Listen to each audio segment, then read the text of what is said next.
حراي كلاتنا بحبار نكون بسم أب وولد ومنفس قدوس أحدو أملاك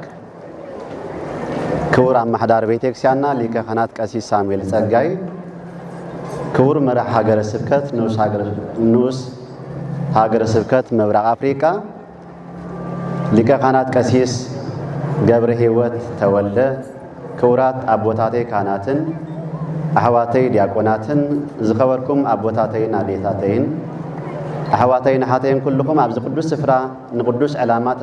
تقابيكم زلكم سدرابيت لولك زيابير عملاق دحان دحاديركم بدحان دمسيكم دحان نغنيكم زيابير عملاقنا زخبرن سمسغنان يكون زيابير عملاقنا انكو عبدحان سلام نابزخور بعال قدوس جبريل بدحان سلام أبصحنا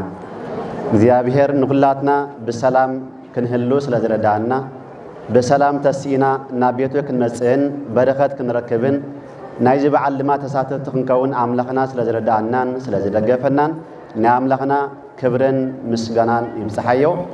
نخلاتنا بترخيمنا زلنا بوتاتن اديتاتن احواتن حاتن دما ناي قدسه قدسان نزيته نصحان قدس دنگل ماريام ጸሎትን ناي كلهم قدسان ابوتاتنا نبياتن حوارياتن ጻድቃንን ሰማዕታትን በረከትን ረድኤትን እግዚአብሔር አምላክ አብልዕ ለኩላትና ከሕድረልና ንአምላኽና ሰናይ ፍቃድ ይኩነልና ከማሁኬ ግበር ወተሃዩ ንስኻውን ከምኡ ግበርሞ ክትሓዊኢኻ ንስኻውን ከምኡ ግበርሞ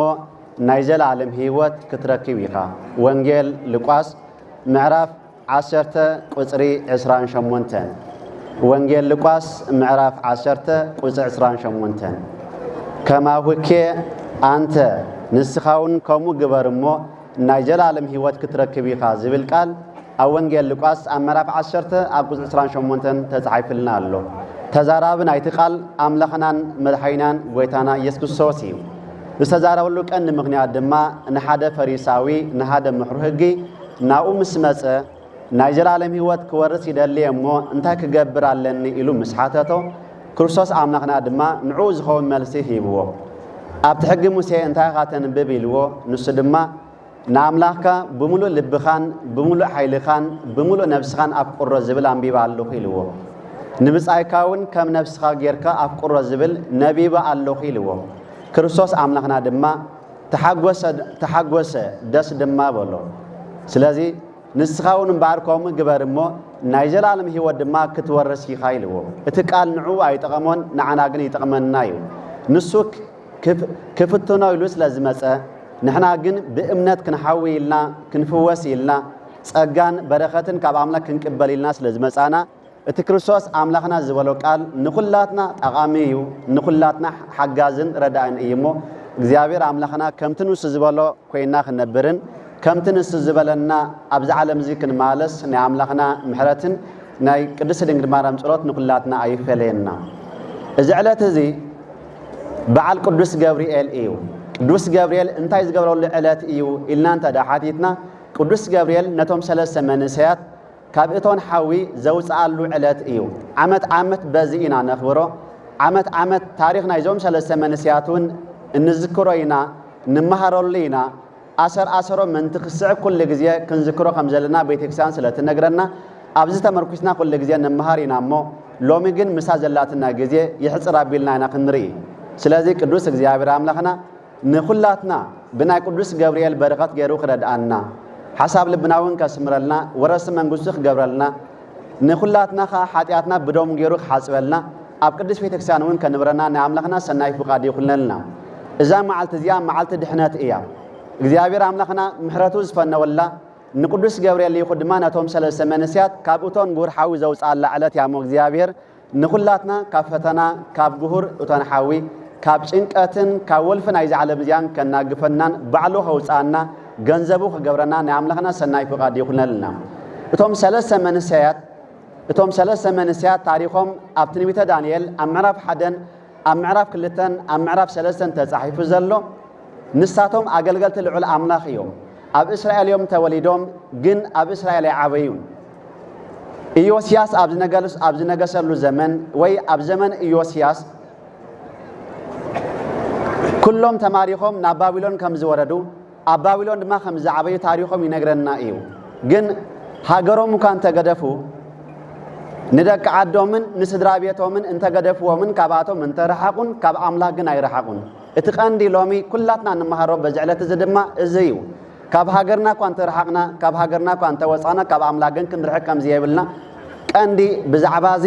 ኣብዞም ሰለስተ መንስያት ታሪኽ ተመርኩስና ክንመሃር ኢና ስለዚ ንሳቶም እስራኤላውያን እዮም ኣብ ባቢሎን ግን ይነብሩ ነይሮም ተማሪኾም ከይዶም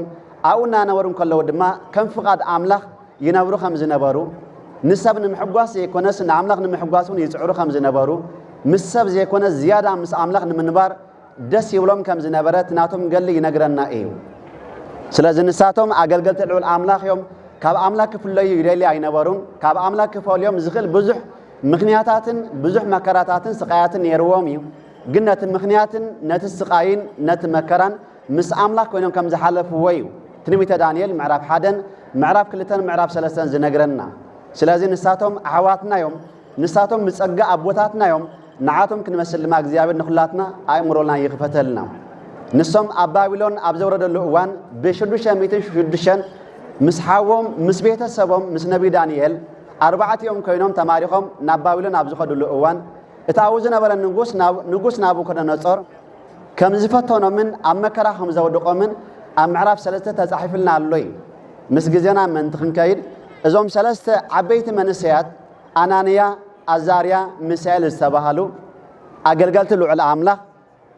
እቲ ቀንዲ ካብኣቶም ክንመሃሮ ንኽእል እምበር እቲ ናይ መጀመርያ ነጥቢ ፍቕሪ እዩ ንሳቶም ኣገልገልቲ ልዑል ኣምላኽ ስለ ዝነበሩ ኣምላኽ ብዘይ ፍቕሪ ክተምልኹ ኣይትኽእልኒ ኢኻ ኣምላኽ ፍቕሪ እዩ ኣብ ፍቕሪ ዝነብር ሰብ ድማ ይፈቱ ዝብል ሓሳብ ስለ ዝነበሮም 4 ይፋቐሩ ከም ዝነበሩ ሰባት ክፈላለይዎም እኳ እንተዝፀዓሩ ግን ፈፂሞም ክፈላለዩ ይኽእሉም ከም ዘይነበሩ እቲ ፅሑፍ ይነግረና ክርስቶስ ናይ ዘላለም ህይወት ክትወርስ እንተዳደሊኻስ ንኣምላኽካ ብምሉእ ልብኻ ኣፍቅሮ ንብፃይካ ድማ ከነብስኻ ኣፍቅሮ ኢሉ ንሳቶም ብፆት እዮም ንሳቶም ኣሕዋት እዮም ነንሕዶም ድማ ዘይብታኽ ፍቕሪ ከዓ ነይርዎም ኣምላኽ ንኹላትና ኣምላኻዊ ፍቕሪ ክዕድለና ኣብ ፍቕሪ ከንብረና ፍቕሪ እናበላዕና መንግስቱ ፅድቁን ከውርሰና ናይ ኣምላኽና ሰናይ ፍቓድ ይኹነልና ስለዚ ነቢ ዳንኤል ብጣዕሚ ነቶም ሰለስተ መንስያት ኣሕዋቱን ብፆትን ይፈትዎም ከም ዝነበረ ንሳቶም እውን ይፈትዎ ከም ዝነበሩ ምንቲ ፍቕሪ ኣምላኽ ኢሎም ብዙሕ መከራን ስቃይን ከም ዝተቐበሉ ኣብዚ ናይ ሎሚ ዕለት ተጻሒፍልና ኣሎ እዩ ካብ ኣምላኽ ካብ ምፍላይ ካብ ኣምላኽ ተፈሊኻ ካብ ምንባር ምስ ኣምላኽ ኮንካ ናብ ሓዊ ምእታዊ ሓይሽ ኢሎም ከም ዝመረፁ ንኣምላኽ ክሓድዎ እሞ ካብዚ እቶን ሓዊ ድማ ከናግፈኩም የባዕለይ ኢሉ ንጉስ ናቡከደነፆር ክዛረቦም እንከሎ ንሶም ግን ኣይተቐበልዎን ካብ ምስ ሰብ ምንባር ምስ ኣምላኽ ምንባር ይሓይሽ ንጣዖት ሰጊድካ ንግዚኡ መከራን ስቃይን ምንቲ ከይትቕበል ኢልካ ንኣምላኽ ካብ ትክሕድ ምስ ኣምላኽ ኮንካ ናብ ሓዊ ምእታዊ ይሓይሽ ኣምላኽ ኣብ ዝናብ ኣሎ ኣምላኽ ኣብ ማእኸል ቁር ኣሎ ኣምላኽ ኣብ ማእኸል ሓዊ እውን ኣሎ እዩ ስለዚ ኣምላኽ ከውፃአና እዩ ብልዕልና ዝናብ እንተዘነበ ናብ ማእኸል እቶን ሓዊ እውን እንተኣተና እግዚኣብሔር ባዕሉ ከናግፈና ይከኣሎ እዩ ከናግፈና እኳ እንተዘይፈተው ንሕና ግን ንጣዖት ኣይንሰግድን ኢና ኢሎም ዝመሓሉ ቃል ኪዳኖም ዘኽበሩ ፍቕሮም ድማ ብተግባር ዝገለጹ ኣሕዋት እዮም ስለዚ ክቡራት ኣቦታተይን ኣዴታተይን ኩላታ ነዞም ሰለስተ መንስያት ሎሚ ቅዱስ ገብርኤል ኣድሕንዎም እግዚኣብሔር ብሳህሉ መጊብዎም ካብ እቶን ሓዊ ድማ ኣውፂዎም እናበልና ነኽብሮም ዘለና ሰለስተ መንስያት ንዓቶም ክንመስል ይግባአና እዩ እግዚኣብሔር ኣሰሮም ዝኸይድ ፍቕርን ሕውነትን ንኹላትና ክዕድለና ንኣምላኽና ሰናይ ፍቓድ ይኹነልና እታ ካልኣይቲ ጽኑዕ ዝኾነ እምነት እዩ ሰለስቲኦም ኣናንያ ኣዛርያ ሚሳኤል እዮም ተባሂሎም ጽውዕ ነይሮም እዚ ናይ ሃገሮም ስም እዩ ስድራ ቤቶም ዘውፅሎም ስም እዩ ኣናንያ ማለት እግዚኣብሔር ጸጋ ይህቢ ማለት እዩ أملاخ تمالي تسقاهي بنا حجون تسقاهي بنا الله يبارخنا الله صباح نقوم كبارخنا يو أملاخ زيود أحبتن تسقانا الله سلازي أملاخ زبارخن أملاخ بتسقى زملن بتسقى زسقى أملاخ يمو أبتحت أملاخ سلازلنا أنا أملاخ مسقانا يبصحيو أنانيا أزاريا مالدما إغزيابير يرد يمالاتي برقص أملاخنا ردائيو أملاخنا دقافيو أملاخنا تبقى مبلتاتي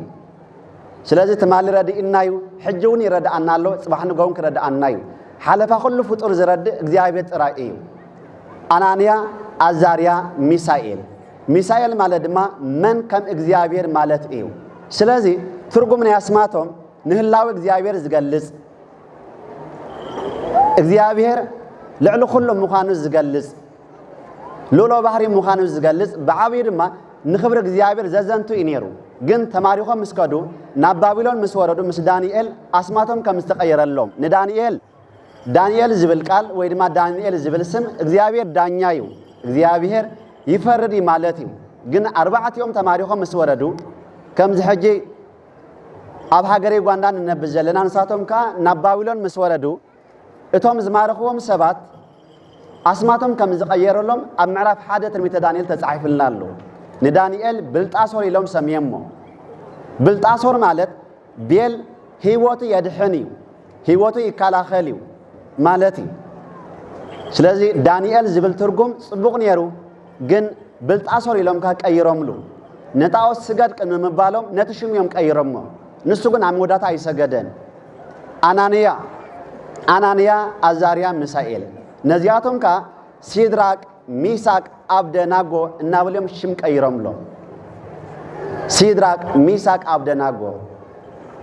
ሲድራቅ ማለት ናይ አኩ ትእዛዝ ማለት እዩ አኩ ዝተባለ ጣዖት አብ ባቢሎን ይምለኽ ስለዝነበረ أملاخنا زعززو تزاز نايتاوتنا زخبر إلهم شم كيرملو سيدراك ميساق مالدما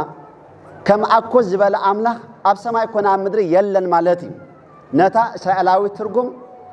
بنايباولون ترقم بتاوتاو ترقم كيرما نسون تقبلوا سلامتاي كيركم لا يبلو من أبدناغو مالدما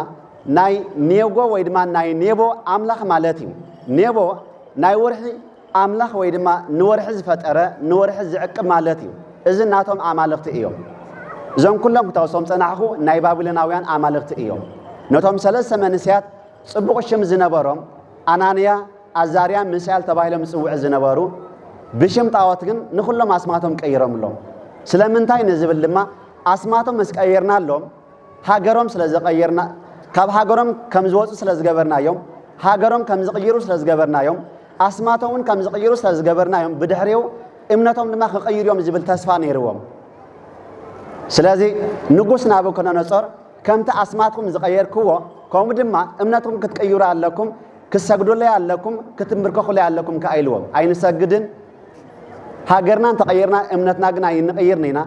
أسماتنا تغير كايو نحن أجن حيمانتنا أي نغيرنا لهم كأقبيس أمه اتلع له كله كن مهرز جبنا مارزي من على باش سمنا كيرنا كنكون نخلينا إمنتهم زغيروا حواتنا لنا نحن أب إمنت انتهلنا صبغ أب إمنت زسنا عنا زيابي هيريو حجون أب إمنت نهلو زرد عنا نقصالك زيابي هيريو أملخنا مسجنا يبصحيو جن كمنا حواتن كمنا بوتاتن أبزحله في عمت مسانا زنبرو مسانا نزب على الزخبرو لو مسانا زيخبرو كله يخليه أملاخ زفلتهم نحن بزح زين فلتهم أحوات على اللوئيهم كريستنا حيزام زمسو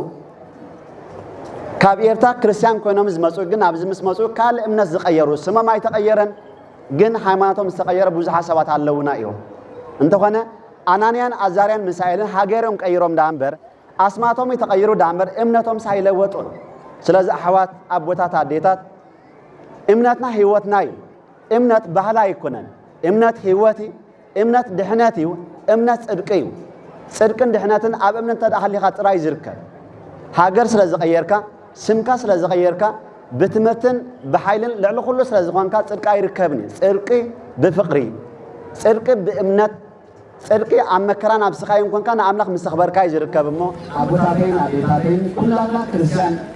أنا نبي عبد كل سبعة رابين عزلنا جاهه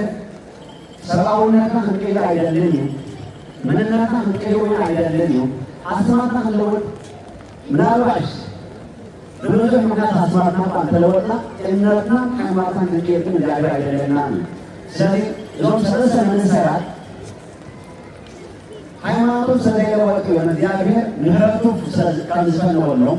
لما نأخذ يومنا قالوا بحاول نزوجهم بجلسنا نذكر لنا منالباش ابنهم تزغيروا نتعود نتزوجوا نعمل خدمة نتزوجوا ونيرهم قبل المسألة كل سيابي عن المسألة سلي كل سيابي عن المسألة اللي تعطينا كتو وجهنا زنا كتو كنا كفنا نسبيان تدعنا نجابا لها جابين حتى تقرأ يقوس نوزع ملاطوك ستنا يكالوي معس أدنتنا مسلم لؤي أفضل مسلم لؤي مبجاجة أفضل سلناك نبت أدنتنا وسلناك نبت أسر كل سنة براتنا فنسعب لنبي دانيالين نعنا نيان نعنا زايان نسالك نسعبهم جابين كمان مبلغنا فردانا حساب لبنا وكسمنا نعمنا سنعيكو هذه كنا لنا እግዚአብሔር ምን ተደህነካ ህይወት ምን ተወወካ ናይዘራ ህይወት ምን ተወሰካ ንሰብ ከመይ ኮምፕሮማይስ ለሰመንሲያ አፈሪ ነው የሮም ናው ምን ቢሳናት ምን ትመረስ ነነና ለፋቀደ ባስ ጽባይ ኮነ ስራን ጽባይ ኮነ ምትላው ጽባይ ኮነ አመደ ጽባይ መስለ ባይና ይሄድ ግን አከማና ዘዕሽነት ነው ካበሽነት ኩኖት أفضل نبر نظرم سلسة من ذات نبرمنا عادم تنسل عملاق بمعوتي يدبرنا أول ما أقول لنا سيانا نبر ما يكون سكوسان من جمال عملاتنا ما يكون كوسان برهنا بركة مريض مسؤولاتنا يقول جاي عملنا سبدسان سبارة معتي برنا كم زمان زمان عملنا بالحنا سلام يسمعنا بلغنا كل سيرنا عبدالله كان يحضرنا سبارة الجابر ولا رايت الدين ولا مسألة كبر آمين